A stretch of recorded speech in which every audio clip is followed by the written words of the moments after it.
I grew up in Hough, West Sussex, went to secondary school, which was a bit challenging through the fact that I was going through school in a wheelchair.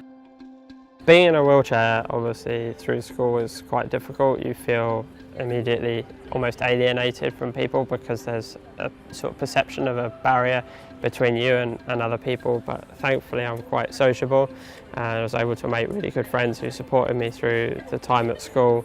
My aunt and uncle owned a mailing house and they helped us develop sort of a magazine run by kids, for kids, and the idea was that we were selling that into schools and print it once a month. When I went through college, the initial plan was that I wanted to go and study law, and then unfortunately I was working in a shop at the weekends and ended up doing more and more work. My study kind of became second to the money that I was earning at the time, and although I came out with really good grades, I didn't quite get the grades that I needed for university. So then after that it was a case of, well, I'll take a year out, I'll resit.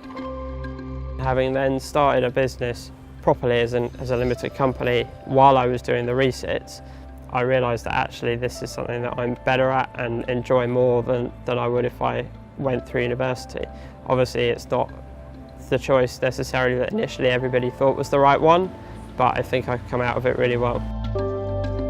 I think the biggest risk that I've taken was starting the development of Careline Live, the care software that we make. At the beginning, we had no idea if it was going to work. We were asked to build something for a customer.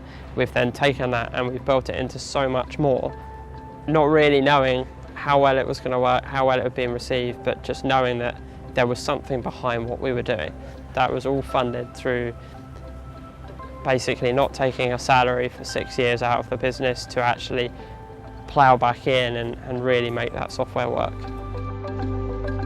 When I started, age definitely was a barrier.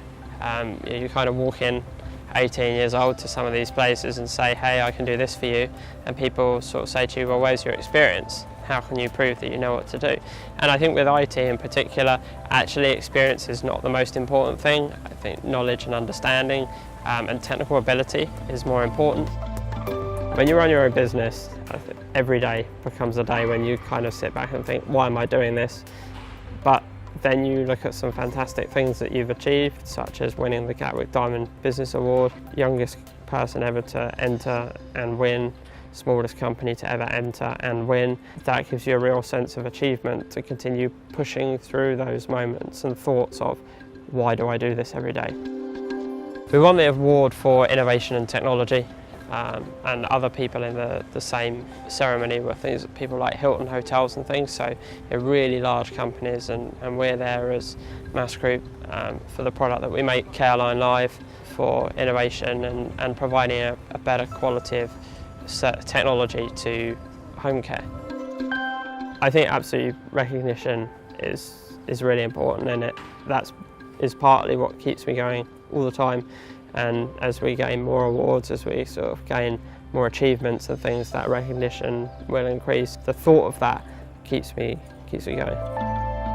Freedom's really important, the ability to work when you want and stop when you want and experience different things in life, the ability to just go away for the weekend or take a day out here or there, or kind of however you want to do it is fantastic.